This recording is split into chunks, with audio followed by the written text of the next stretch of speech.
या बातमीपत्राचे प्रायोजक आहेत महालक्ष्मी तथास्तु आणि महालक्ष्मी सुपर बाजार। आता कोणत्याही खरेदीवर मिळवा life time discount.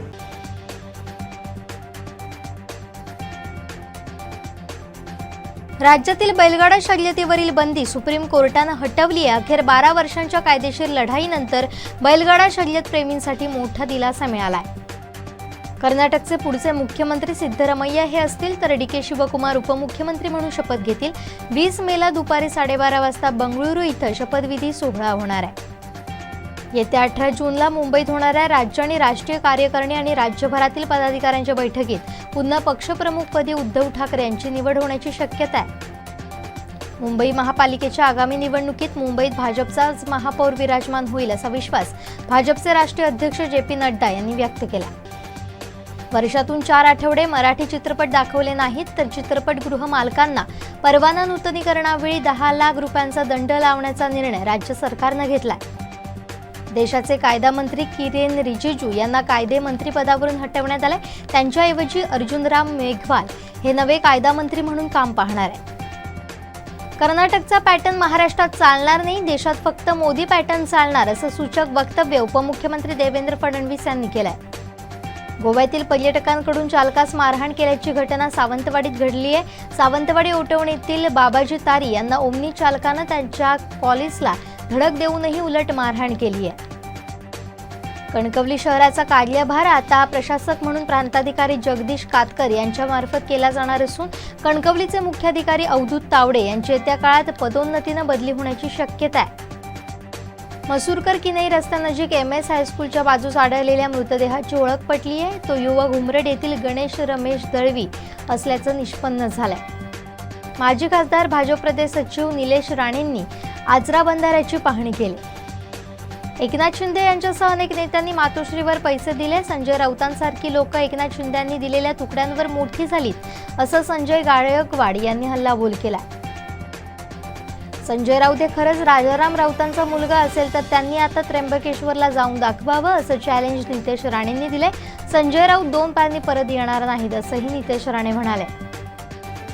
J P. Nadda यांचा मुंबईशी काय संबंध? मुंबईत येऊन लुडबुड करू नका, जे गोमूत्रधारी आहेत तेच दंगलखोर आहेत, त्यांची पहिली चौकशी करा अशा शब्दात संजय राऊत यांनी जे.पी. नड्डांना सुनावले।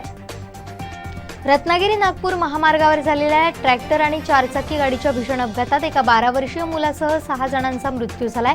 2 मुली जखमी आहेत। ते देवदर्शनासाठी पंढरपूरला 4चाकी गाडीतून निघाले होते। विद्यार्थ्यांसाठी महत्त्वाची माहिती समोर आली आहे। 11वी प्रवेश प्रक्रिया 25 मे पासून सुरू करण्यात आली आहे। 2024 पर्यंत महाविकास आघाडी टिकणार नाही, महाविकास आघाडीच्या ठिकऱ्या उडतील असा दावा भाजपचे नेते प्रवीण दरेकर यांनी केला।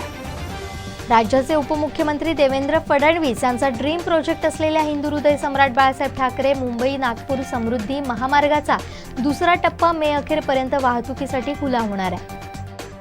मान्सून अंदमान निकोबार बेटांसह बंगालच्या उपसागरातील दक्षिण भागात येत्या 2 दिवसात दाखल होणार आहे असा अंदाज भारतीय हवामान विभागाने वर्तवला आहे। कार्डेलिया क्रूज ड्रग्ज प्रकरणातील मॉडेल मुनमुन धमेजा हिनं एनसीबीचे समीर वानखेडे यांच्यावर गंभीर आरोप केलेत। माध्यमांचं लक्ष वेधून घेण्याच्या उद्देशानं वानखेडे यांनी मॉडेल म्हणून तिला फसवल्याचा आरोप केला। त्र्यंबकेश्वर मंदिरातील प्रवेशद्वारावर घडलेल्या प्रकरणात आखाडा परिषदेनं उडी घेतली आहे। वादामागील सत्य शोधण्यासाठी आखाडा परिषदेनं समितीची स्थापन केली आहे। तुळजाभवानी मंदिरात पुजाऱ्यांना ड्रेस कोड शिवाय प्रवेश बंद करण्यात आलाय। काही पुजारी मंदिर परिसरात जीन्स आणि शर्ट घालून फिरत असल्याचं लक्षात आल्यानंतर या नोटिसा काढण्यात आल्या। तुळजापूरच्या मंदिरात दर्शनाला आलेल्या कुटुंबातील एका 6 वर्षाच्या मुलाला मंदिरात प्रवेश नाकारण्यात आलाय। या मुलानं बरमुडा घातल्यामुळे त्याला मंदिरात प्रवेश नाकारलाय। उत्तराखंड स्थित आशिया खंडातील शिवाचं सर्वात उंच मंदिर एका बाजूने झुकत आहे। सध्या ते 5 ते 6 अंशांपर्यंत एका बाजूने झुकलंय तर मंदिरातील मूर्ती आणि सभामंडप 10 अंशांनी झुकलंय। श्री बद्रीनाथ केदारनाथ मंदिर समितीनं ASIला हे पत्र पाठवलंय।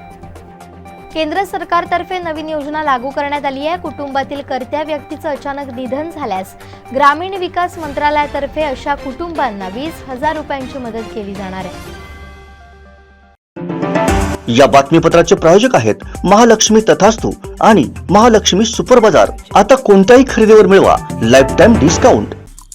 आमचे दिवसभरातले सर्व अपडेट्स, ताज्या घडामोडी आणि थेट लाईव्ह पाहण्यासाठी सबस्क्राईब करा, लाईक करा कोकणचं नंबर 1 महा चॅनल कोकण 7 लाईव्हचं YouTube चॅनल.